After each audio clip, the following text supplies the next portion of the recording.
खजावत जी ने और नीचे बैठ जाओ, बुलाया, नीचे बैठ कहा कि आइए यहाँ पे बंद कुछ करो, लेक्चर बंद दीजिए। करो। तो जिस टॉपिक को रेज किया है, जो एक इनिशिएटिव किया है, I was very very happy. जैसे कि जस्टिस बताया साहब ने कहा कि जिस टॉपिक को, जिस इनिशिएटिव को रेज किया है, that's a very very good beginning. हम लोग मेरे ख्याल से सब लोग इस जो प्रेजेंट रिजीम है, इसका सब लोग एक जोर से ताली से स्वागत करते हैं इस बात का।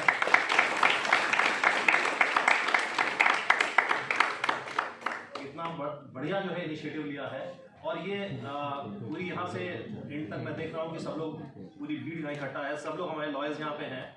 तो ये एक इनिशिएटिव ऐसा है जिसमें सबका एंथुसियाज्म है, and everybody is looking forward to ये प्रोग्राम्स रिपीटेटिव होते रहे। आज का टॉपिक एंटिसिपेटरी बेल का दिया है। तो मैंने तो सोचा था कि आईपी सिंह साहब के पीछे रहूंगा तो बोलने नहीं पड़ेगा कुछ, लेकिन तो पहले ही बुला ली था क्या है। एनीवेज, बहुत ज़्यादा समय नहीं लूँगा।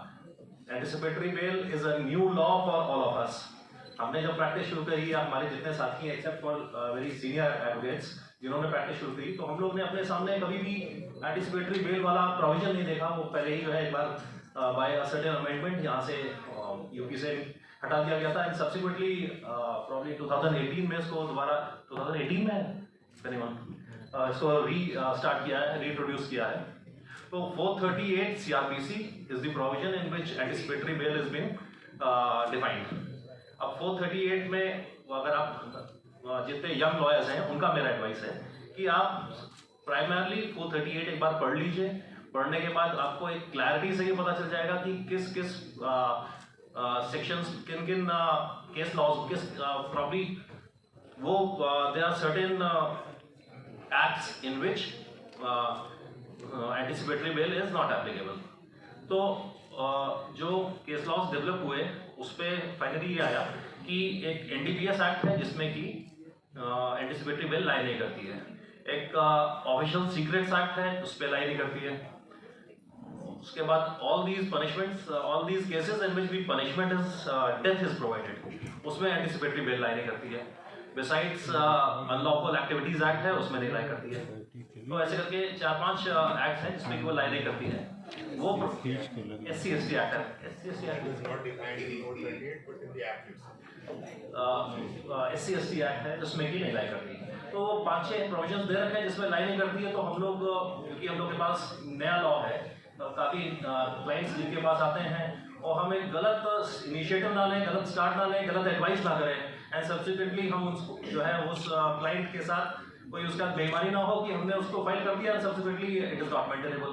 तो प्राइमरली आप लोगों की सबकी ड्यूटी है, जो मेरे यंग लॉयर्स हैं, उन मेरे यंग फ्रेंड्स हैं, कि एक बार प्रोविजन जरूर पढ़ लीजिए। अच्छा, रिसेंट अभी एक सुशीला अग्रवाल का केस आया है, उसमें पूरा कॉम्प्रिहेंसिव, पूरा डिटेल में सारी चीज़ें दे दी गई हैं, जिसमें कि एक बार अगर आपने उसको ढंग से पढ़ लिया, थोड़ा सा मोटा है, टाइम लगेगा, लेकिन एक बार आपने ढंग से पढ़ लिया तो प्रॉब्ली पूरी क्लैरिटी आप लोग हो जाएगी। उसके बाद आप लोगों को इतना प्रॉब्लम नहीं आएगी कि कहाँ पे ये लाई करती है, कहाँ पे लाई नहीं करती है। कुछ 2-3 चीज़ें जो हैं, जो एस्पेक्ट्स हैं जिसके लिए कि सबके माइंड में एक डाउट रहता है, वो भी क्लैरिटी इसमें हो गई, जिसमें कि क्या एंटिसिपेटरी बेल का पीरियड कितना है। इस पे बहुत कंफ्यूजन रहा है कि एंटिसिपेटरी बेल इनिशियली FIR हुई, उसके बाद अगर एंटिसिपेटरी बेल ग्रांट हो गई तो सब्सिक्वेंटली या चार्जशीट के बाद वो सस्टेन करेगी या कंटिन्यू करेगी, या चार्जशीट के बाद वो फ्रेश रेगुलर बेल अप्लाई करना पड़ेगा। तो वो क्लैरिटी से एक्सप्लेन कर दिया है सारा सुशीला अग्रवाल में कि once a bail has been granted on merits, it has to be decided. Honourable courts के लिए भी जो है वो उसमें गाइडलाइंस दे रखी है कि किस किस में आपको देना चाहिए, सीवियरिटी ऑफ द ऑफेंस देखना चाहिए, पास्ट उसका एंटीसीडेंट्स देखने चाहिए, और काफ़ी तरह की टैम्परिंग ऑफ द एविडेंस की कोई गुंजाइश तो नहीं है, पूरे इन्वेस्टिगेशन को इन्फ्लुएंस करें इसकी कोई गुंजाइश नहीं है। इन सब अगर फैक्टर्स को कंसिडर करते हैं कहीं से ग्रांट होती है, so that bail is as good as a regular bell.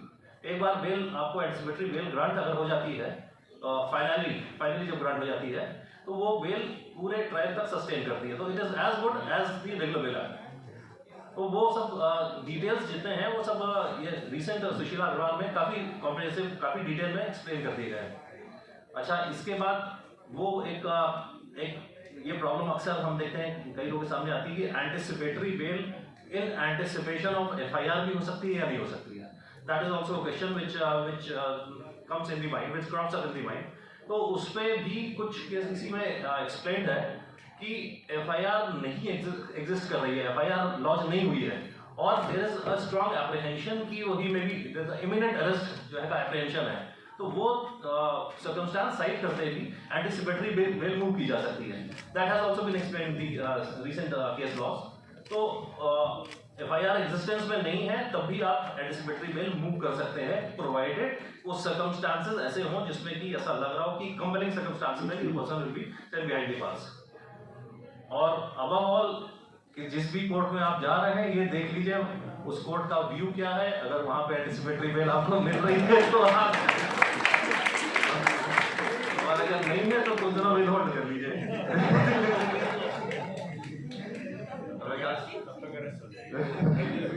ये प्रॉब्लम एक आती है कि अगर इन बिटवीन वारंट अगर हो गया तो फिर वारंट के बाद फिर वो लाइन नहीं करेगी। एनबीडब्ल्यू इज देयर, तो उसके बाद फिर एंटिसिपेटरी बेल लाइन नहीं करेगी। तो एक बैलेंस बनाना पड़ेगा कि आप तब तक ही भागिए जब तक कि जो है आपका मैनेजेबल हो। पहले बाकी आयुष सिंह साहब जो है वो डिटेल में उसके फाइनल एस्पेक्ट्स बता देंगे। That's all, thank you very much. एक बार और मैं सर बहुत इस बात का जो है इस्तेमाल करूंगा अपने इस प्रेजेंट रिजीम का कि इन लोगों ने ये ऐसा इनिशिएटिव लिया है। लेट्स ऑल होप कि इसको कंटिन्यू करें और सब लोग का जो है ये साथ में प्रयास रहना चाहिए कि सब लोग इसमें पार्टिसिपेशन ज्यादा से ज्यादा करें, so that it is a permanent annual feature या regular feature, monthly feature. That's all. बहुत बहुत धन्यवाद आदरणीय अतुल वर्मा भाई साहब। जैसा कि बताया गया कि anticipatory bail is a new concept. It is a bail granted in anticipation of the arrest. The regular bail और एंटीसिपेटरी बेल का बेसिक डिफरेंस यही है। Regular bail is there when a person is in the custody of the police और the judicial custody, but anticipatory bail is a bail granted even prior to the arrest, prior to the custody in the hands of the police. There are issues when it can be sought from the court, from which court, whether a person can go to a magistrate or to a session court or to a high court directly or to a supreme court. That's, I will ask the next speakers to throw some light on. When, at what stage, prior to filing of FIR, after FIR, whether if the charge sheet has been filed, whether somebody can approach for the anticipatory bail or not, even after filing of charge sheet. If warrant is there, if cognizance has been taken, if some warrant is there, NBW या BW है, तो can anticipatory bail be sought for? If 482 में हमने charge sheet को already challenge कर सकता है, क्या उसके बाद भी हम एंटिसिपेटरी बेल सीक कर सकते हैं कि नहीं कर सकते हैं? ऑल दीज क्वेश्चंस हमारे स्पीकर्स को बोलना है। I would ask senior advocate mister IB Singh to come and throw some light on this, on the very practical aspect of the matter. Shri IB Singh साहब, जोरदार तालियों के साथ स्वागत कीजिए।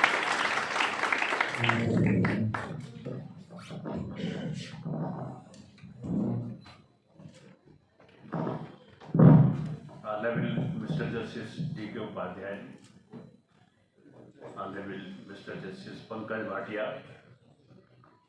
मेरे मित्र राकेश चौधरी अध्यक्ष जी, रजावत साहब, AM त्रिपाठी साहब, मैं तो ये सोच रहा था कि पंकज भाटिया साहब को आप पहले बुला देंगे तो मेरी फुर्सत हो जाएगी, मैं थोड़ा बहुत क्या निकाल लूँगा, लेकिन आपने मुझे ही फंसा दिया।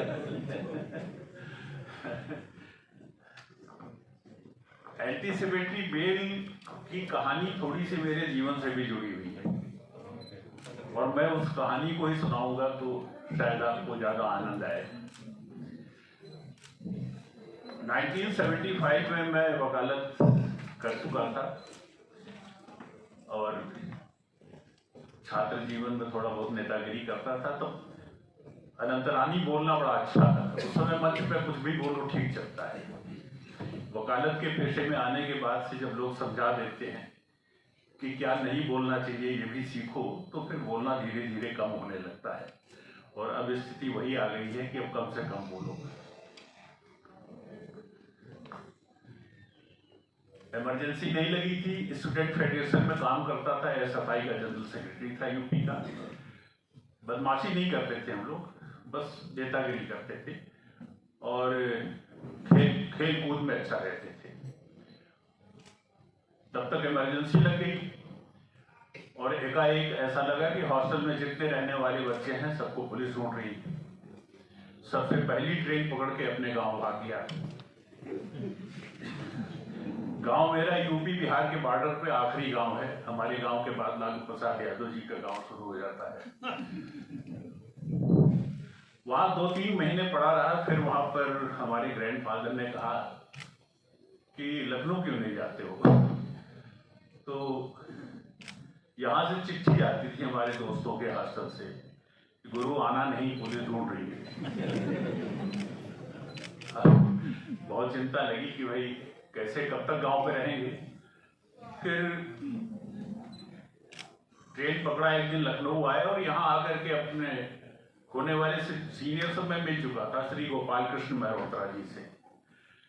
तो मैं उनके पास गया, मैंने कहा कि पुलिस हम लोगों को ढूंढ रही है तो क्या करना चाहिए। तो उन्होंने कहा, अभी मैंने उनका दफ्तर ज्वाइन नहीं किया था, तो उन्होंने कहा एंटी सेक्रेटरी बेल करा देते हैं। तो FIR ले आओ, किस मामले में ढूंढ रही है। तो हम लोगों के साथ में खेलता था एक लड़का राकेश शुक्ला, हमारा वॉलीबॉल टीम का मेंबर था यूनिवर्सिटी का।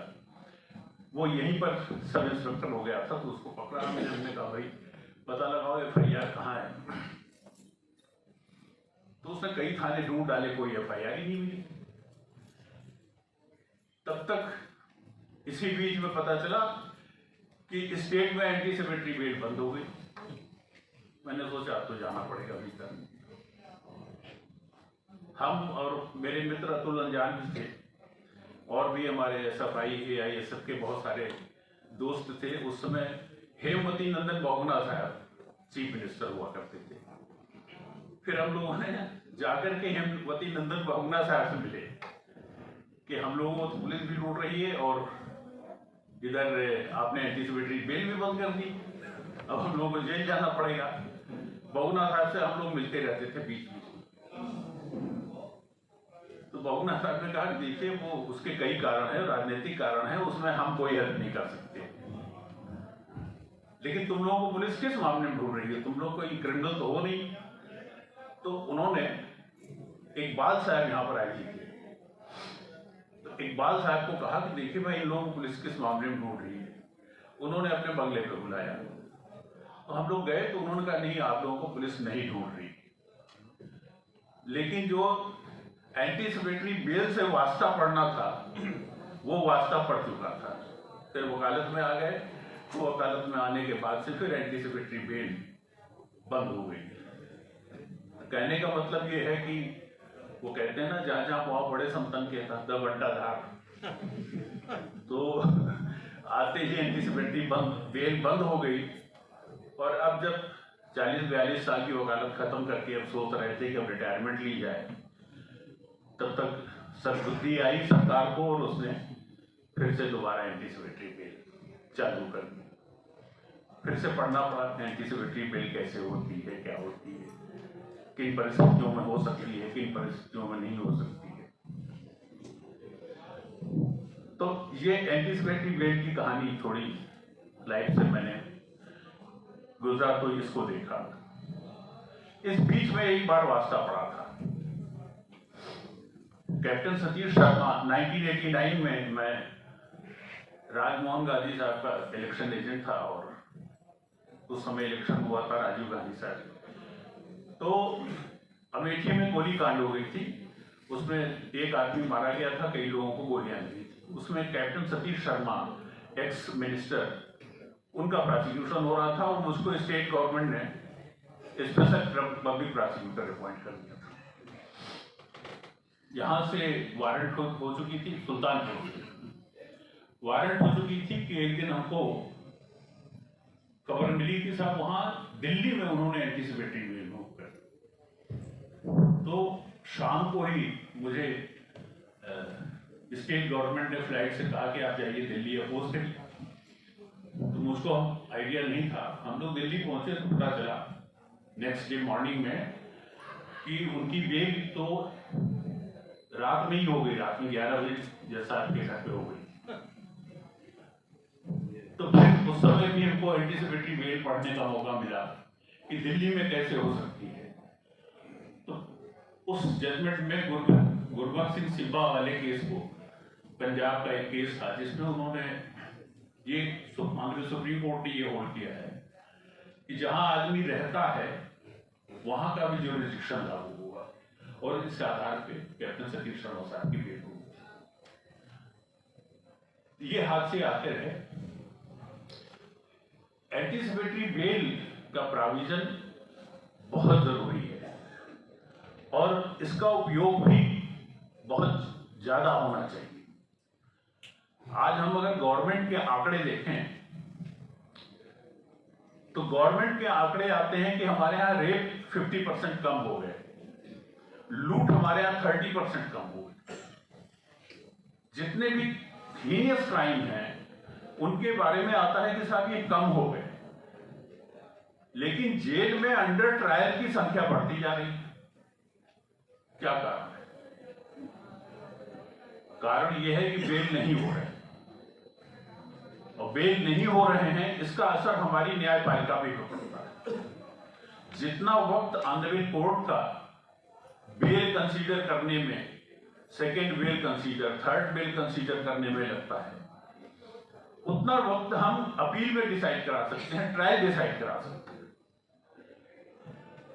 जब 1980 में जजमेंट आया जस्टिस कृष्ण अय्यर का, Babu Singh versus state, bail not jail, तो एक फिजा वो भी था।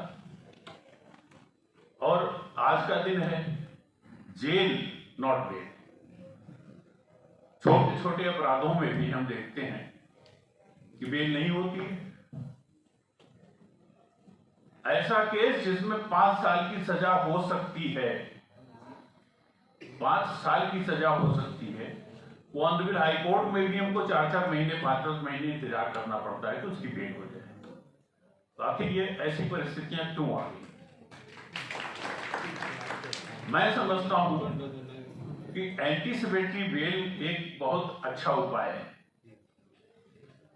और एंटीसिपेटरी बेल के कंडीशंस क्या होंगे ये जब हम नए लड़कों को, हमको जब को ड्राफ्टिंग करना पड़ता है तो हमें सोचना चाहिए कि वो क्या क्या तथ्य हम सामने रखें ऑनरेबल कोर्ट को जिसमें हमको एंटीसिपेटरी बेल मिल जाए।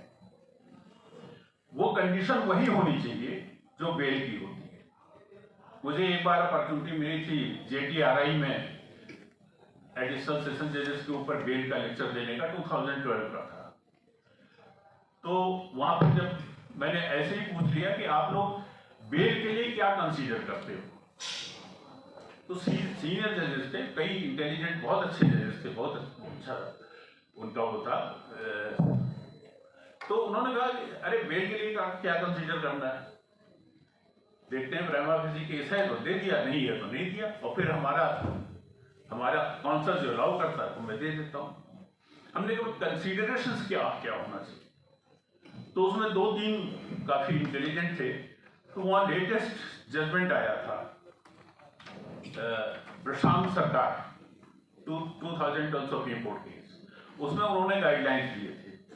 वो गाइडलाइंस अभी हमने कोर्ट किया है सिद्धार्थ वरदराजन के केस में, जो यहाँ से एंटीसिपेटरी बेल हुई थी, जो वायर के एडिटर हैं, उसमें दिया था कंडीशंस क्या क्या है। First condition, nature and gravity of the acquisition, जो आरोप लगाए गए हैं उसका नेचर क्या है और उसका प्रभाव, ग्रेविटी कितनी है, फर्स्ट कंडीशन, ये चीज कंसीडर करना। Second, the antecedents of the applicant including the facts as to whether he has previously undergone imprisonment or conviction by court in respect of any cognizable offense। ये तो हमारे इसके क्या नाम है, ये CRPC में जो हमारे अमेंडमेंट करके जो लाया गया है उसमें ये कंडीशंस दी हैं, ये हमको ड्राफ्ट करते समय ध्यान देना चाहिए।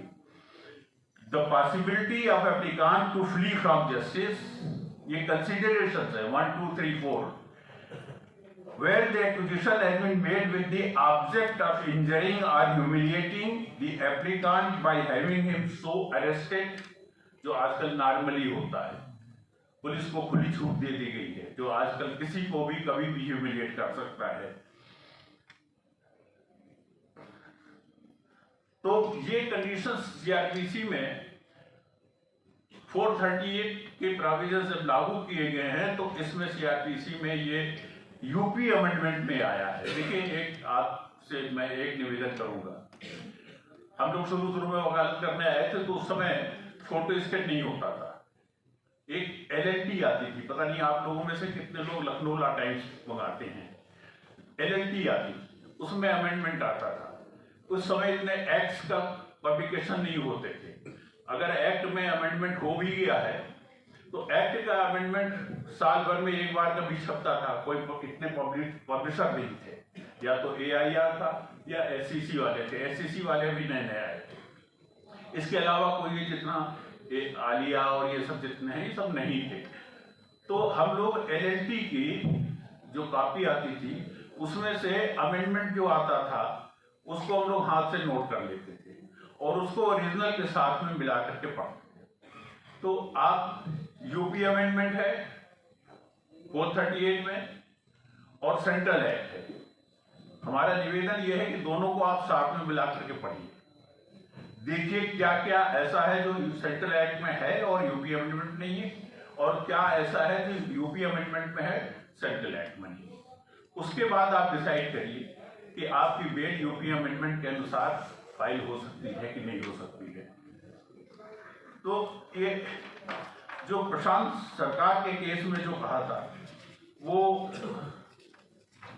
ऑनरेबल हाई कोर्ट ने भी कोर्ट किया था और उसमें किया था, जो nature and gravity of the acquisition है ये बहुत इंपॉर्टेंट रोल प्ले करता है। 9 ग्राउंड्स दिए हैं, उन 9 ग्राउंड्स को आप उसमें देख लीजिएगा क्या क्या है कि chances of fleeing from justice, दोबारा रिपीट करने की संभावना है कि नहीं है, ये 9 ग्राउंड्स को आप पहले कंसीडर करें और उसके बाद आप देखिए कि आपका केस उसमें फाइल करता है कि नहीं करता है। ये आपको कन्विंस करना पड़ेगा, अगर आप ये कन्विंस नहीं कर पाएंगे तो शायद मुश्किल होगा आप लोगों को मिलना। तो क्वेश्चन ये एराइज होता है, अभी जजमेंट आया था, अगर वारंट इशू हो गया है तो क्या आपकी बेल हो सकती है? अभी 2 जजमेंट आए हैं ऑनरेबल सुप्रीम कोर्ट के, उसको मैंने एक केस में आर्गू किया तो जस्टिस आलोक माथुर साहब ने उसको डिस्टिंग्विश किया। उसमें उन्होंने कहा कि अगर during the course of investigation आप कोऑपरेट नहीं कर रहे हैं and you are fleeing from justice, तो अगर उस समय आपके खिलाफ वारंट हो गया है और आप एब्सकॉन्डर डिक्लेयर कर दिए गए हैं तो आपको एंटीसिपेटरी बेल के लिए आप इंटरटेन नहीं। लेकिन if after filing of the chargesheet accused को पता ही नहीं कि चार्जशीट फाइल हो गई, कॉग्निजेंस हो गया है, वारंट इशू हो चुका है, नहीं हो चुका है, after filing of the chargesheet अगर इस तरह की आती है तो कोर्ट उसमें एंटीसिपेटरी बेल दे सकती है। तो वारंट इशू होना डिपेंड करता है कि किन परिस्थितियों में, अगर आप कोऑपरेट नहीं कर रहे हैं इन्वेस्टिगेशन में तो आप फिर इंटाइटल नहीं होंगे। अभी जो लेटेस्ट जजमेंट आया है ये उनका, वो उसको जस्टिस संजय किशन कौल साहब ने 3 लगातार जजमेंट दिए, उसमें after filing of the chargesheet में तीनों केसेस में, तीनों जजमेंट्स में थोड़ा थोड़ा चेंज किया उन्होंने। पहले ये था कि वो एक केस आया था जिसमें ऑनरेबल सुप्रीम कोर्ट ने कहा कि अगर एक्यूज्ड को ड्यूरिंग इन्वेस्टिगेशन अरेस्ट नहीं किया गया और इन्वेस्टिगेशन के बाद चार्जशीट फाइल हो चुकी है और वो अपीयर होता है कोर्ट के सामने, तो कोर्ट उसको बेल अप्लाई करे तो बेल दे देनी चाहिए। क्यों? उसका रीजन दिया है कि अब उसको ट्रायल फेस करना है, अब उसको इन्वेस्टिगेशन में कोई वो नहीं इंटरफियर नहीं कर सकता है वो, तो ऐसी परिस्थितियों में बेल दे देनी चाहिए। फिर उसको डिस्टिंग्विश किया उन्होंने कहा कि जो 7 साल से कम की सजा है उसको अलग करना चाहिए। तो ये तीनों जजमेंट आप लोग जरूर देख लीजिएगा। एक अमरजीत नाम है उसका, अमनप्रीत का आया था, उसके बाद ही आया अमनप्रीत के बाद ये सत्येंद्र कुमार एंटनान का, ये तीनों जजमेंट अभी आए हैं। आप लोग तो आजकल वो बार एंड बेंच चलता है, लीगल कौन से साइट चलते हैं, 1 मिनट के अंदर पर डे जितने भी जजमेंट आते हैं, जितने ऑर्डर आते हैं, सब आप देख सकते हैं। ये वो जमाना नहीं है जब हमको महीनों इंतजार करना पड़ता था। तो आप ही बात कहना चाहेंगे। क्रिमिनल साइड की वकालत के अलावा हम लोग कोशिश करते थे कि हम जाएं, थोड़ी रेवेन्यू लॉ भी सीखें। दादा DC मुखर्जी थे, उनका ऑफिस में अटेंड करता था। मन्नान साहब के यहाँ मैं जाता था। मन्नान साहब यहाँ के सर्विस के लायक थे और वो अकेले वैसे वकील थे जो सीधे टाइप मशीन पे रीड बोलते थे और उनकी रीड टाइप मशीन पे ही टाइप हो जाती थी। और जब 16 या 17 रीड पिटीशन फ्रेश आती थी, उस समय उनकी 6 से लेके 8 फ्रेश पिटीशन होती थी। और मन्नान साहब ने कभी भी AIR को खोल के नहीं देखा और अच्छी बहस करते थे, उनको रिलीफ 90% मिलती थी। तो मन्नान साहब ने सिखाया कि बहुत ज्यादा रूलिंग पे मत जाया करो। सचिवालय के बाबू से बढ़िया रूलिंग को कोई नहीं जानता है, और जितना बढ़िया वो इंटरप्रेट कर लेता है रूलिंग का, उतना आप इंटरप्रेट नहीं कर पाएंगे।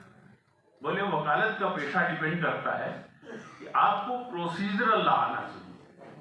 भाई अतुल वर्मा ने जो कहा कि आपको प्रोसीजरल लॉ आना चाहिए, कहाँ लाई करेगा, किस प्रोविजन में लाई करेगा, उसकी प्रक्रिया क्या होगी।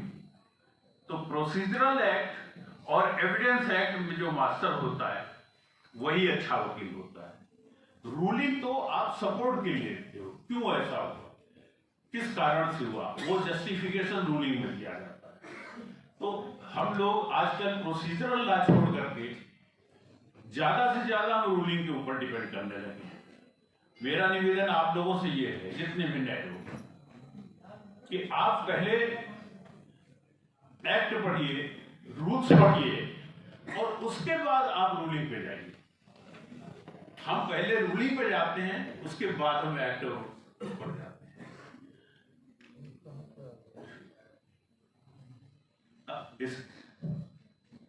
मैं समझता हूं कि मैं अपनी बात जितना कहना चाहता था मैं कह लिया। एंटीसिपेटरी बेल के बारे में मेरे दोस्त अतुल वर्मा ने जो एक बात कही थी कि एंटीसिपेटरी बेल को लिखते समय आपको पहले वो कंडीशंस डाल देने चाहिए कि ये बेल कहीं बार्ड तो नहीं है। जैसे कि उन्होंने 4 हमारी यूपी अमेंडमेंट में है ना, unlawful activities prevention act, official secret act, इसमें आपको एंटीसिपेटरी बेल नहीं मिल सकती है। कुछ एक्ट जैसे देवेंद्र उपाध्याय जी ने बताया कि कुछ एक्ट में लिखा हुआ है, SC/ST एक्ट में लिखा है कि आप एंटीसिपेटरी बेल नहीं मिलेगा, वो आपको CRPC का अमेंडमेंट में नहीं है, वो एक्ट में लिखा है। इसी तरह से एक आध और एक्ट में है, तो उसको आपको लिखना पड़ेगा, आपको ऊपर ही डालना पड़ेगा, जिससे कोर्ट को मिसलीड न होने पाए। हमारी ड्यूटी है कि हम कोर्ट को मिसलीड न करें। हमारी ड्यूटी है वो कोर्ट को ये आगाह करा दें कि साहब हमारा केस ऐसा है जिसमें हम एंटीसिपेटरी बेल को मिल सकते हैं। तो ये चीज लिखने के बाद जो कंडीशंस हैं वो आप देख करके अपनी ड्राफ्टिंग करें, आप लोग रखें। अगर आप ये सोचते हैं कि दिन हमारे खराब हैं तो ऐसा मत सोचिए, अच्छे दिन भी आएंगे। धन्यवाद।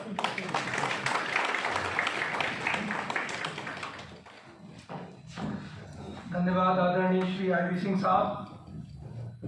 जैसा कि सर ने बताया कि एक बहुत मेजर डिफेक्ट्स लग रहे हैं एंटीसिपेटरी बेल फाइल करने में, जो रोज हम लोग समस्याएं फेस कर रहे हैं कि एंटीसिपेटरी बेल का जो स्टेट अमेंडमेंट है उसके 5 पैराग्राफ शुरू में प्रिस्क्राइब्ड है कि वो 5 चीजें आपको डिस्क्लोजर करनी ही करनी है अगर आपको डिस्क्लोजर नहीं करेंगे तो इसी बात की डिफेक्ट लग रही है कि आप सप्लीमेंट्री एफिडेविट फाइल करिए। फिर शिकायत आती है, हम लोग परेशान होते हैं उन डिफेक्ट्स को रिमूव करने के लिए। तो इस बात को विशेष रूप से ध्यान रखिए, स्टेट अमेंडमेंट को जरूर पढ़िए और वो मैंडेटरी नेचर का है, उसका कोई ये नहीं है वो शुरू के 5 पैरे लिखने हैं आपको वेल में, बाद में लिखेंगे तो नहीं चलेगा, बहुत स्ट्रिक्ट इंटरप्रिटेशन है उसका। एक मुद्दा है कि किन हालात में हम स्ट्रेट अवे स्टेट अमेंडमेंट में है कि ये एंटिसिपेटरी बेल है वो कोर्ट ऑफ सेशन में आती है, मजिस्ट्रेट की कोर्ट में नहीं जा सकती है। कुछ हालात में हम डायरेक्ट हाई कोर्ट भी आ सकते हैं। एक फुल बेंच का जजमेंट रिसेंट है, हमारे कीनोट स्पीकर साहब उस पर प्रकाश डालेंगे कि क्या वो कंडीशंस हैं जब किन हालात में आप straight away high court approach कर सकते हैं। क्या चार्जशीट होने के बाद हम आ सकते हैं कि नहीं आ सकते हैं, और क्या एक बहुत विशेष आपसे आग्रह होगा कि आप ये बताएं कि क्या कॉमन गलतियां हम करते हैं। हम और आप सभी से गलतियां होती हैं, आप लोगों के नोटिस में आती है, और अंत में ये बताएं कि वो क्या वाली बात बोलती है जिससे बेल हो जाती है। आदरणीय श्री भाटिया साहब, जोरदार तालियों के साथ।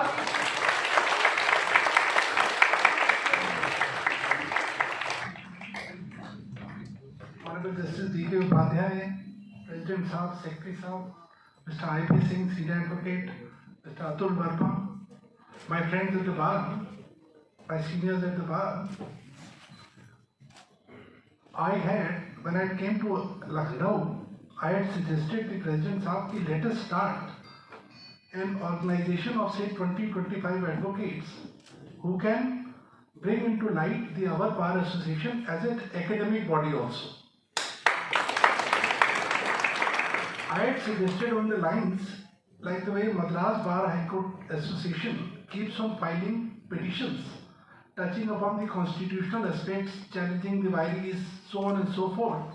So let us constitute a team of 20-25 advocates who can devote their time, and if they file petitions raising the issues which are to be raised but are generally not being raised, so it will be good for the Awadh Bar Association in terms of their academic flavor. I did not know that I was falling into a trap. The trap, I'll tell you, I'll start this keynote address with a caveat that probably the President Sahab and the Secretary Sahab did not know. I have never in my life as a career as a lawyer argued an anticipatory bail application, and never as a judge I have decided an anticipatory bail application. So please bear with me with this caveat. I have had the occasion to sit on bail matters. This is also probably the first time I am sitting on the bail jurisdiction. My understanding of this whole bail jurisprudence is the genesis is twofold. One, the freedom is guaranteed under the Constitution. Second, presumption of innocence, which is the basis for any criminal jurisprudence. You are presumed to be innocent unless proved otherwise. Now, once the freedom is being taken away in the form of arrest, in the form of detention, in the form of so many other forms, then the state has to justify why they are trying to take away your freedom. The power to arrest is specified under Section 41. There is no absolute power of arrest. The power of arrest has to be justified. It has become, but it is not supposed to be in CRPC that as soon as an FIR is lodged, arrest is imminent. It has happened. We are at fault because of this. The arrest has to be justified based upon the conditions which are prescribed under Section 41. The conditions for arrest basically correlate. You can correlate the conditions for bail and the condition for arrest. The state has to justify that the arrest is needed for A, B, C, D reasons. Major being that you can flee away from the citizens, you will not cooperate with investigation, it is difficult to investigate the crime without the custodial interrogation, and so on and so forth. Now, anticipatory bail in that context is basically a right which flows from Article 19 and 21. It just ensures that those rights cannot be taken, right to freedom is not taken away by the state unless the conditions so exist to do so. Now the conditions being that you are likely to be arrested, there is an FIR against you, FIR can be of 100,000 reasons. It can be political vendetta, it can be a personal vendetta, it can be a dispute which has not arisen, and the criminal machinery misuse is rampant, we all know it. So we have to just show, or the state has to show, that without the arrest of this person, investigation or trial is not possible. Unfortunately, the burden is shifted to the accused. The burden should be on the state to justify the arrest. The other thing that I have noticed is, I was under the impression bail is a rule, jail is an exception. That was the law. Now we have incorporated the principles of CPC into the bail jurisprudence, that prima facie case, balance of convenience, irreparable hardship, that needs to be rectified somehow. And the bar has to do it. We as the judges have very limited role to play in that, but unless the bar rises to the occasion, the kind of criminal jurisprudence that we are seeing is contrary to what was intended, the criminal jurisprudence was intended to be. Our jails are full of under trial prisoners. Pre-trial detention, under trial detention is something which is bad for a democracy. It's not a good thing. You convict a person, put him in jail. It's all right. But pre-trial detention should be justified by the state in a very, very stringent manner, which is not happening. I had read a report which says India is the second country after North Korea in the ease of putting a person behind bar. That goes contrary to what India stands for. Our constitution cherishes freedom of the best possible extent. Now that is being denied, and that is how we are reflected very poorly outside the world, to the outside world. Arrests are happening for non-payment of contractual dues. Arrests are happening because of something that has happened on a commercial level. Arrests are happening for people not toeing the line which a particular dispensation may want you to. Now, these things reflect very poorly. I ask a question to myself, suppose I have to invest in, say, Uganda or Tanzania, will I do it? The answer probably would be no, because I know that the criminal jurisprudence or the justice delivery system there is not a well-developed system. Now, do we want to communicate to the entire world that our criminal justice system or the judicial system is so faulty that nobody can be guaranteed of his freedom in India? I'm sure certainly people, we do not want that to happen. Therefore, anticipatory bail I see as a matter of right unless the state justifies the arrest for reasons which are akin to what is provided under Section 41. This is the common thread from which we should develop all the arguments, and that is how I suppose it should be.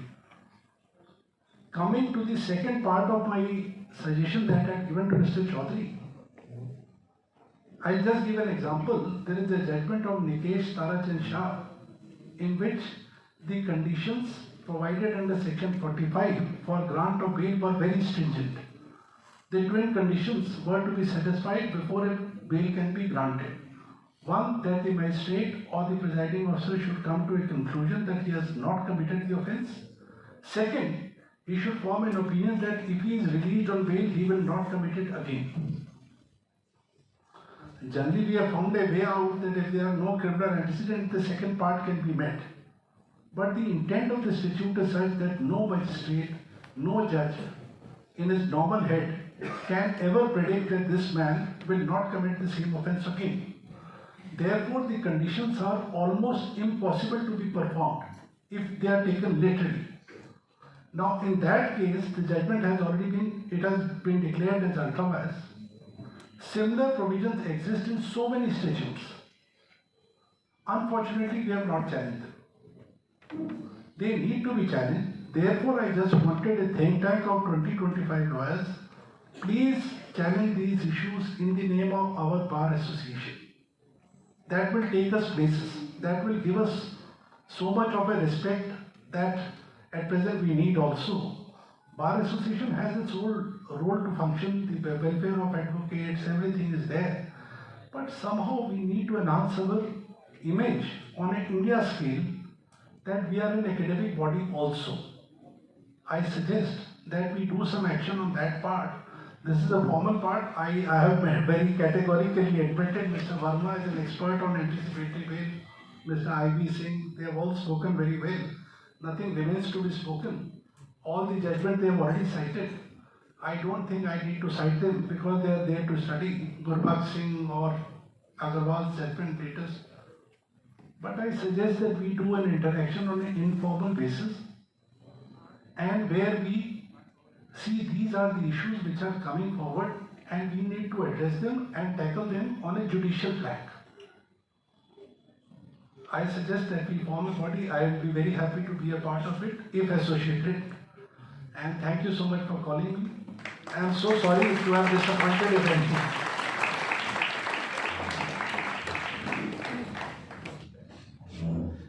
बहुत बहुत धन्यवाद आदरणीय न्यायमूर्ति पंकज भाटिया साहब। जैसा आपने कहा, कई बार हम लोग बेल एप्लीकेशन ड्राफ्ट करते समय आर्टिकल 1921 की तरफ तो कभी ध्यान ही नहीं देते हैं। सेक्शन 41 की बात तो दूर में, हम अपने क्रिमिनल एंटीसीडेंट्स के बारे में ही बोलते रह जाते हैं। एट द एंड आदरणीय न्यायमूर्ति देवेंद्र कुमार उपाध्याय साहब कुछ कहना चाह रहे हैं, मैं आपको आमंत्रित करता हूँ।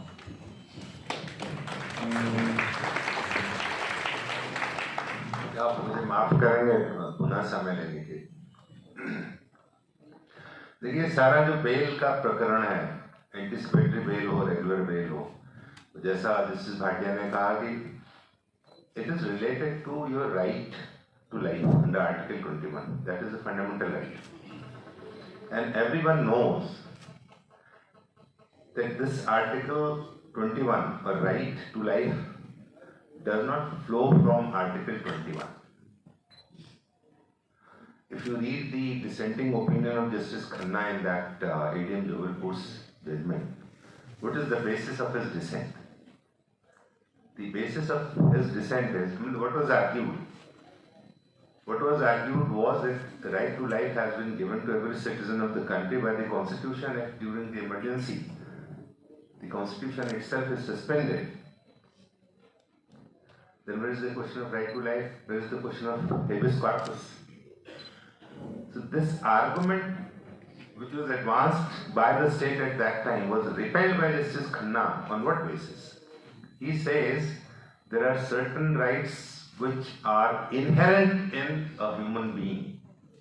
Your existence as a human being itself inheres such right. So right to life is not the conferment of the Constitution. You inherit. You are born as a human being, you possess this right. That was the argument given by Justice Khanna while expressing his opinion, dissenting opinion. So एक बहुत interesting story about the debate on Article 21. Now, आप लोगों ने कुछ अगर debates पढ़नी हो या थोड़ा सा कॉन्स्टिट्यूशन मेकिंग प्रोसेस के बारे में जानकारी हो, हमारी कॉन्स्टिट्यूएंट असेंबली के एक मेंबर थे mister B.N. Rao. He was the constitutional advisor to the Constituent Assembly. He was otherwise a public servant, but he was a very knowledgeable person. He was appointed as constitutional advisor to the Constituent Assembly. Now, we in our constitution expressly do not have the due process of law clause. It is there in the American Constitution. But this aspect was debated. Should we have due process of law clause in our constitution or not? B.N. Rao साहब को भेजा गया तमाम दुनिया के देशों में। America गए जस्टिस फ्रैंकफर्टर से, वहाँ उनसे बातचीत हुई तो justice Frankfurter advised not to have this due process of law clause in your constitution. Why? Now, if you read Article 21, it says that everyone will have right to life and liberty. Nobody's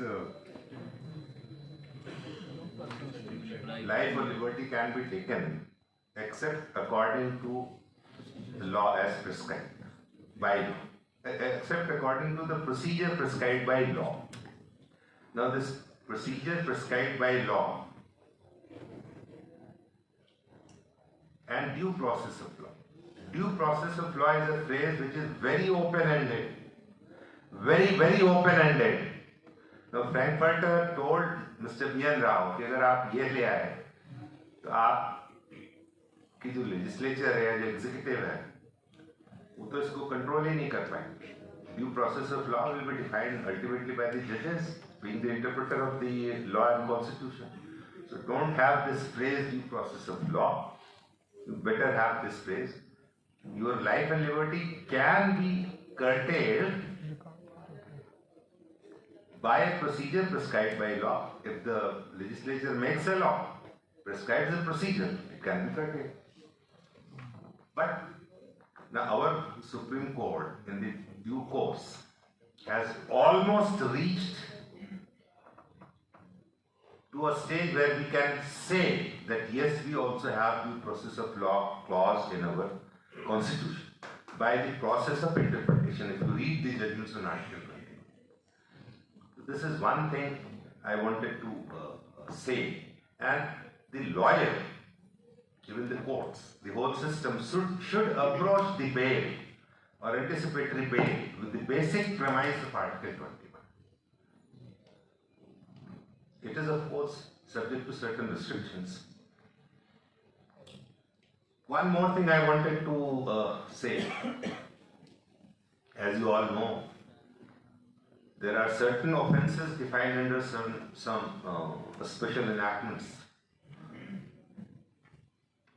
not in IPC, where provision of Section 438 is barred. In IPC, so far as the offence which entail the punishment of death, everywhere perhaps 438 is available, but there are certain offences defined some other enactments. That is given in 438 itself. But so far as the SC/ST Act is concerned, it is not given in 438. The prohibition is there in SC/ST Act itself. What I am trying to emphasize or point out to you as a lawyer is that once you read any provision of law, you not only learn as to what has been prescribed by the legislature, but then anything provided by the legislature is always subject to interpretation by courts of law.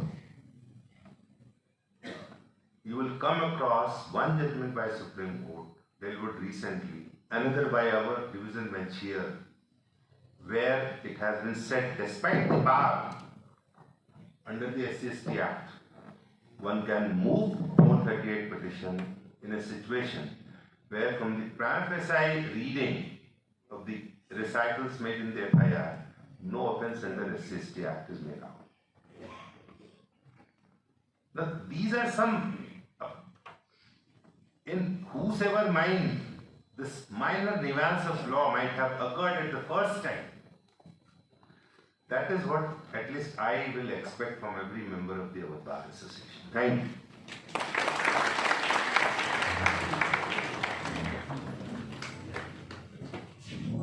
धन्यवाद आदरणीय उपाध्याय जी.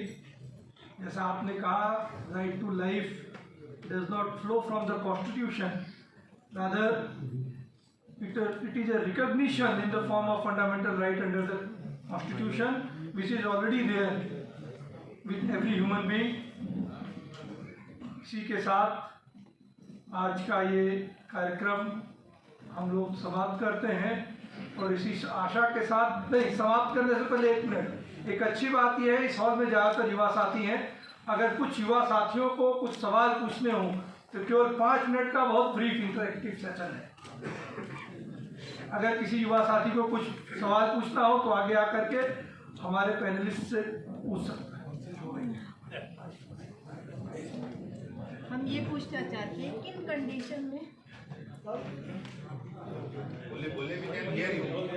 इस condition में bell हम direct high court आ सकते हैं बिना civil court जाए बिना सिविल कोर्ट जाए तो डायरेक्ट हाई कोर्ट आ सकते हैं किस कंडीशन उसमें फुल बेंच जजमेंट है, आप कोर्ट में आ सकते हैं, बट आपको बताना पड़ेगा कि वो कंडीशन जानना चाहते हैं कंडीशन आपको सुशीला अग्रवाल का जजमेंट है, फुल बेंच जजमेंट है, हम सर्कुलेट करा देंगे बाद में।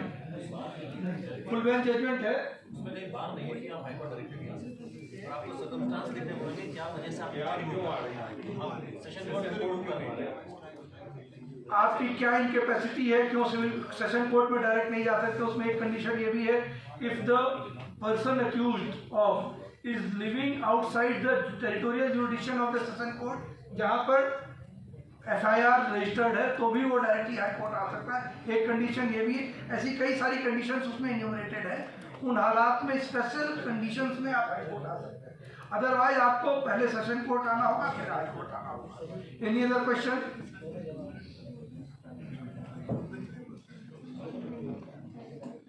थैंक यू ऑल आज के शानदार कार्यक्रम के लिए।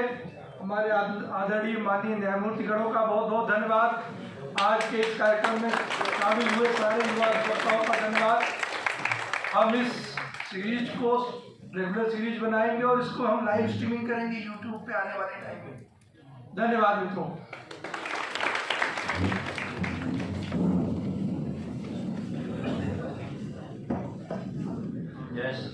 शायद जस्टिस DK उपाध्याय साहब का दोबारा आना ये प्रूव करता है कि हमारा प्रोग्राम 100% सक्सेसफुल रहा है।